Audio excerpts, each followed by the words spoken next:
may be wrong to call a tuatara a lizard. Sure, they look like our four-legged scaly friends. However, they aren't really related to them. Tuataras are from their own unique order of reptiles, to which no other living reptiles belong.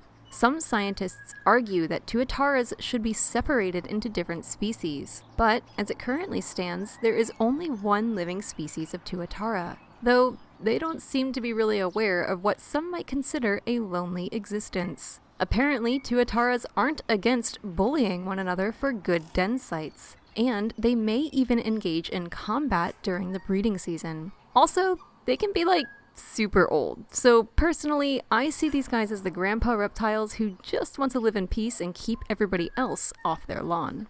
Tuataras are found in New Zealand. They once populated the mainland of the country, but at this point their populations are limited to remote islands off the coast. These islands are difficult to access, and even if someone went through the trouble of getting to one of these islands, that person wouldn't be able to take a tuatara home. Tuataras are legally protected and have been for more than 100 years. Only recently have zoos been allowed to exhibit tuataras, and even that is limited. Considering their peculiar lifestyles, even housing a tuatara could prove quite the challenge. You know how many reptiles prefer warm temperatures? Tuataras aren't like that. In fact, temperatures over 80 degrees Fahrenheit could prove fatal to these lizard lookalikes. Their preferred temperatures are typically somewhere between 60 and 70 degrees Fahrenheit, but tuataras can still live their normal lives even as temperatures dip into the mid-40s. I can barely function at anything below 65 degrees, so they've got me beat.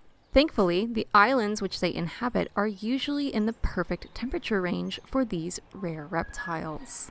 Like the chuckwallas we've talked about previously, tuataras live in rocky dens and tend to live solitary lives. When they do get together to breed, it can be a raucous affair. The breeding season for tuataras occurs at the beginning of the year, and it takes at least 7 months for a female to lay her eggs. Tuataras are slow developers. It can take upwards of 20 years before they're ready to reproduce. And once they do, it might take 4 years between each time they're willing to breed again. The eggs of tuataras take at least a year to develop before hatching, which means that once baby tuataras emerge, it's been more than 2 years since they were conceived. Then they have a life of potentially more than 100 years ahead of them.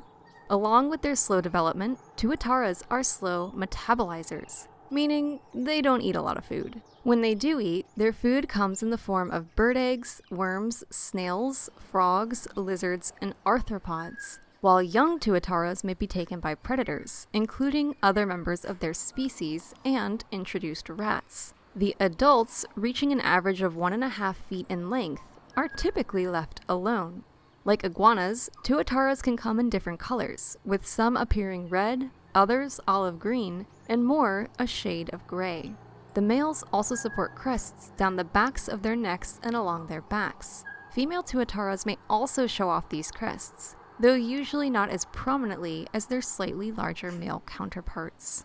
For more facts on tuataras, check out the links in the description. Give a thumbs up if you learned something new today, and thank you for watching Animal Fact Files.